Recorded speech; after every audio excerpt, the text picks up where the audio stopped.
So this whole of who you are, this pure positive energy of who you are, this pure positive energy of who you are has a point of attraction. Law of attraction is responding to that you.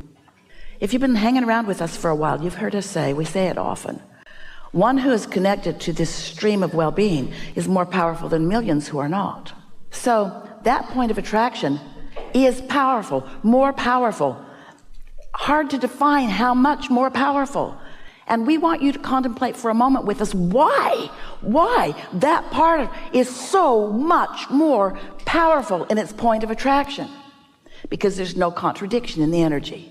Because the vibration has been identified and isolated and calibrated. And so since there is no contradiction, that signal is strong. Sometimes you calibrate to a signal that is not coming from source. It's coming from fear or groups of people who are fear, rivers and streams, because every thought that's ever been thought still exists, and the law of attraction manages those thoughts too.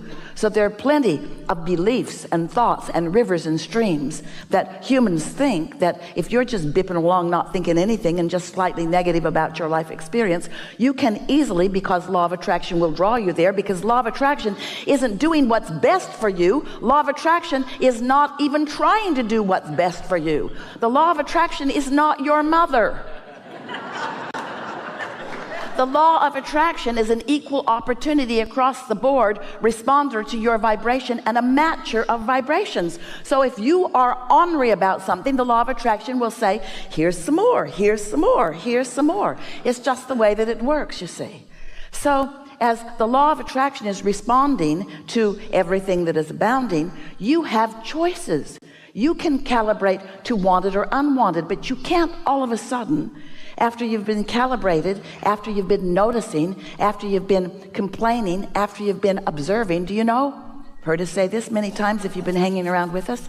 Most humans offer most of their vibrations in response to what they are observing, which is a good thing if what you're observing feels good, but it is not a good thing if what you're observing feels bad. And if you've got the habit of observation, then you're going to have a mixed bag, and you're not going to be like your inner being who is consistently pure positive energy.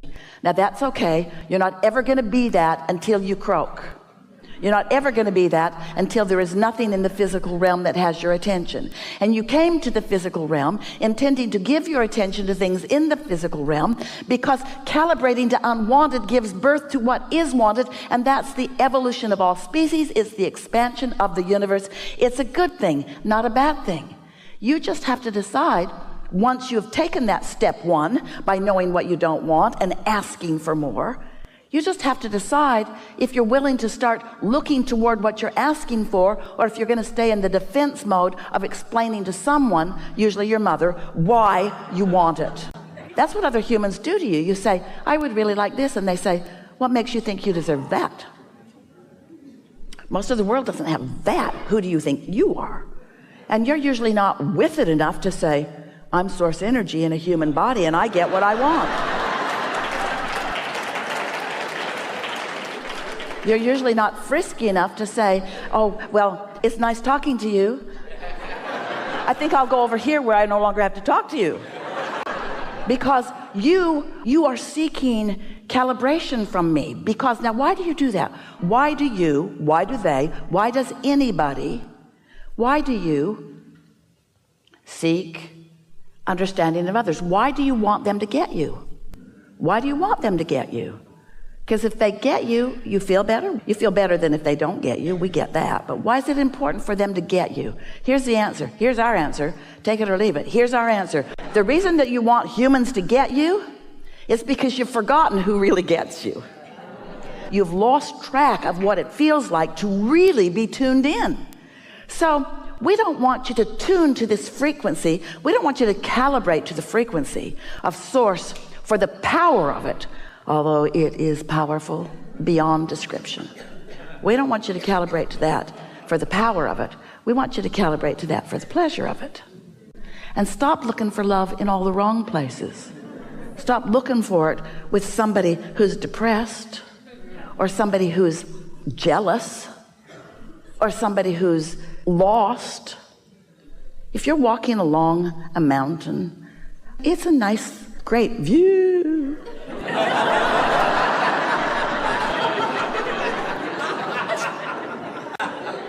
And you're not feeling all that stable. And there are a couple of people with you. One, clumsy and dumb. Chances are that person's going to walk right off the cliff and not even know it. And then there's somebody else, sure-footed and stable, paying attention. Which one would you be glad was walking close to you? And we're just saying, your inner being, your source, is not just walking close to you, is all over you, surrounding you, infused in you, flowing through your streams, your air streams and your blood streams and your vibrational streams. You are so understood and so loved and so wrapped in this stable love. But if you're focused upon something that's a different frequency, you don't know it. And you see, it's your perception that matters. Your inner being can love you unequivocally, as your inner being does, eternally. But if you don't know it, you don't get the benefit of it. If you know something else, you're blocking that. If a tree falls in the forest and there's no one there to hear it, did it make a sound? Nope. It made a vibration, but if there isn't an ear there to translate the vibration into what you call sound, there was no sound, there was vibration. So you got to tune to the frequency of source before you have that knowing. The existence of your source within you is only meaningful to you when you know about the existence of your source and you calibrate frequently to it. And you know, the more you calibrate to the frequency of your source, the better you'll feel, first of all. But then something else happens. People used to say to us in the early days when we would encourage meditation, and they would begin meditating, sometimes for the first time in their life. And then they would say to us, Abraham, is it normal for all hell to break loose in my life when I begin meditating? And we would say, yep. Because as you calibrate to that frequency of who you really are, when you're not calibrated to that frequency, you notice it more. The more you are that loving being that you are, the more painful it is to be otherwise. You just get so you can't stand it, you see. And then what happens to so many of you, you begin associating that discomfort with the people or experiences, usually experiences that include people, that are present when you feel the discomfort.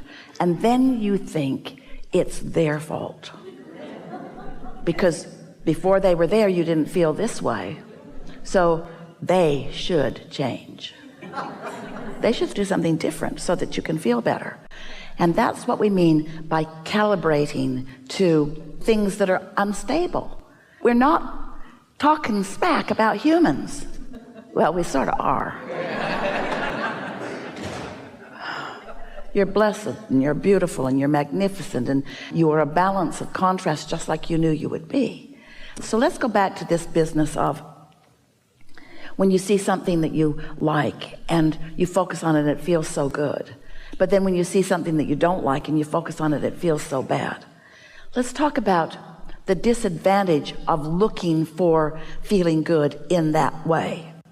Because as you look for it there, and find it, now you're holding that person responsible to hold you in their gaze.